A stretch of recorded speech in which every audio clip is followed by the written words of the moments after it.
মৌলভীবাজার জেলার কমলগঞ্জে লাঘাটাছড়া উপপ্রকল্প পানি ব্যবস্থাপনা সমবায় সমিতির সহযোগিতায় জাইকার অর্থায়নে বাংলার ঐতিহ্যবাহী লোকমাধ্যম পটগান ও নাটক প্রদর্শনী অনুষ্ঠিত হয়েছে। বৃহস্পতিবার দুপুরে উপজেলার শমশেরনগর ইউনিয়নের সতীঝিরগাঁও গ্রামে লাঘাটাছড়া উপপ্রকল্প সংলগ্ন মাঠে স্থানীয় সরকার প্রকৌশলী অধিদপ্তর কর্তৃক ক্ষুদ্রাকার পানি সম্পদ উন্নয়ন প্রকল্প দ্বিতীয় পর্যায়ে এই উপলক্ষে সভা হয়। এ সময় পাফসস লিমিটেড এর সভাপতি সিদ্দিকুর রহমান এর সভাপতিত্বে শুভ উদ্বোধন করেন।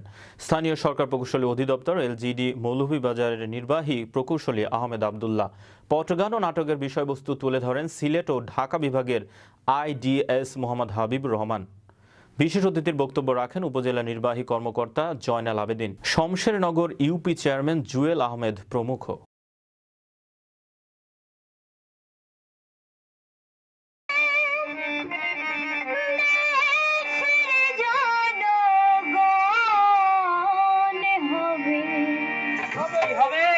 পানি সম্পদ